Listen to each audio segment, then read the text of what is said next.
Welcome to AFAC's #1 stop to entertainment and trending news. Now, Nairofey has given her side of the story, part 1 that is, and I'll actually suggest that you go listen to her.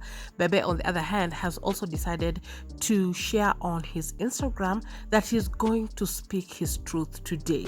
Now, I don't know how he will be coming out of this. I don't know, guys. If you have watched the video, I have watched it, and of course, we are not supposed to be taking sides, but I don't know why, but I believe Nairofey. Something tells me that whatever she's saying is the truth, and the chronological order of event tallies with, even for those who have watched her YouTube channel when Bebe came to Kenya. And I think one big question was, how was Bebe getting the YouTube earnings on his end, considering that Nairofey is the one who started that channel? Because even before he came to Russia, there were videos that she had done by herself, and at this time he's not in the picture. So she has explained that when he came to Kenya, they went viral. She is very new on YouTube. She does not know how to get the payment, the AdSense process. This is something that many upcoming YouTubers do ask about. And when he suggested, even as she says that story, that he's doing the process, I already just got that ding ding red flag alert. And if he has even the logging details of this particular YouTube channel, she has no control over it. And I would also not be surprised if a few things were changed on the YouTube channel where she cannot edit or delete some things. So she's basically a manager, but when it comes to the finance bit, this has to be done by the owner of the channel. And so Nairofey has given the reason why she does not get the YouTube earnings. And so when she needed something, she will tell him, he sends the money. And she innocently says as well that she was in love with this man, they were going to have a future, so there was no big deal. After all, what they were earning was theirs. And then we get to her being basically trapped into getting married. And he says there's no way possible that she can visit him in Russia if they are not legally married. And before they even get married, he has had signed this document where she's supposed to agree to these terms. One, the earnings that she will be having, even including on YouTube, will be 50-50. Remember, this guy has her YouTube earnings going directly to his account. In case they separate and they have children, he will not provide for her. He will only be providing for the children. So basically, this legal agreement or this prenup was only protecting him and him gaining. So even if she would have had 200,000, 300,000, he will still be getting half of that money, even if she has purely contributed to that content 100%. And so maybe this particular car was bought from those YouTube earnings. Of course, he bought it using his name, and he himself, through his receipts, says that even if they trace the money transfer, it is he who paid for that car. But still, he's still the same person who is receiving all these earnings. So I don't know how he will come out of this. He plans to put out his statement. Let's get to listen to it as well. But I think listening to Nairofey, this was red flags from the beginning, because she says he told her that he was working at the UN New York, and then she started to piece 2 and 2 together, because when she calls him, it's in the evening, and New York at that time, it is in the morning, so it did not make sense.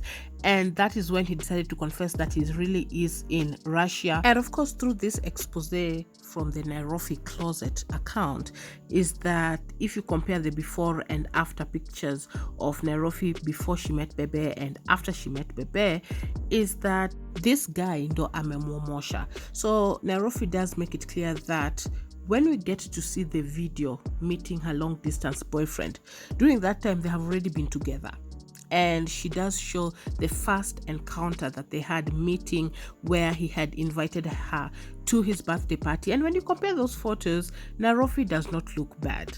Her YouTube channel has also continued to grow, meaning more income. So of course we cannot expect her to look the same as she was looking perhaps 4 or 5 years ago. No one does look the same. We also need to note that this was a young lady. She had just cleared high school, cleared college, so she was young. She's of course still growing, maturing, so of course she will look different. Now, having covered abuse in this channel, and abuse doesn't mean that somebody is beating you physically. They can also be controlling you financially, and Nairofey has indicated all the signs of being with an abuser. One, he does not want you to be around friends or family. Basically, you are not supposed to associate with other people. And Nairofey has also shared that he even started lying to her sister, and also he expected her to be at home by 6 p.m.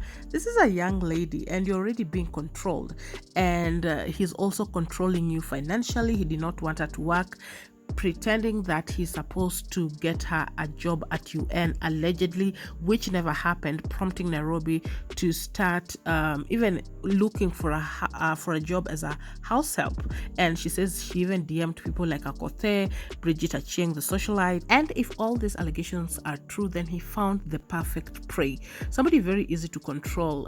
And even on their wedding day, she's here signing, reading a document that clearly does not sit well for her, but she clearly trusts this man and signs it. And of course, one thing that we do know, once somebody is smart and they start to get away from the abuser, perhaps, then we get to see the hostility that comes towards them, and even accusations, perhaps even what we are getting to see on social media. Maybe even scared to lose their grip that they have over the person that they are abusing.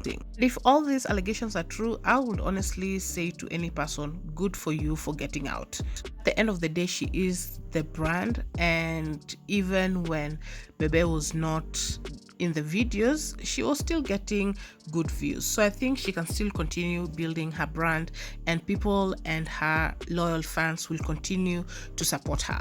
Of course, right now she's smart. She's been on YouTube. She knows now the procedure to do, create her own AdSense, get the money channeled to her account directly. And I think the biggest lesson to learn from this is, just like they always say, do not get married young. Sometimes it's just good to be very mature mentally, to be able to see what's wrong and right, to know if you are putting yourself in a hole, like, you know, the things that she was signing herself into. So perhaps she will be addressing the other side of the story, which are the other allegations, these cheating allegations and all this.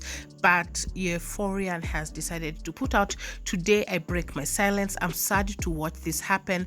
Let the will of God be done. Love you all. Let's wait to hear his side of the story, his explanation to all these allegations, accusations. Was he controlling her? Was he taking 50% of her YouTube earnings? Did he lie to her that he was working for the UN?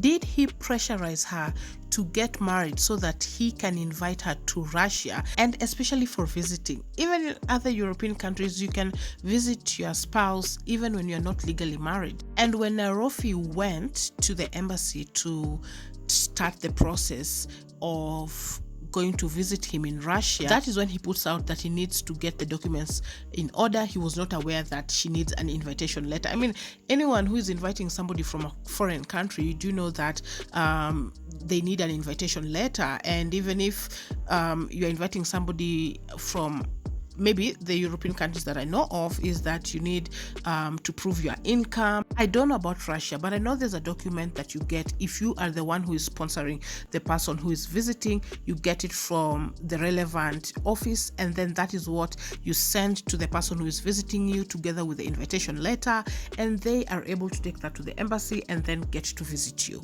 And that is if they get the visa. So there are a lot of red flags when you get to listen to Nairofey's story. And I think what is most important is that no matter what somebody tells you, take it upon yourself to go on Google and just find out the information for yourself, verify it before you go with what somebody is telling you. I mean, this sounds so far very, very sad, and I really felt for her. If you have not watched the video, please just go check it out and make the judgment for yourself. But so far, in my opinion, I believe what she's saying. Anyway, that's it. You're up to date. Don't forget subscribe, turn on your post notification, follow Afox on Instagram as well if you haven't, and I will continue following this story because we have been updating it from the get-go, so it's important that we put all updates. Let's wait to hear what Euphorian will be saying today. I'll see you on the next one. Bye bye.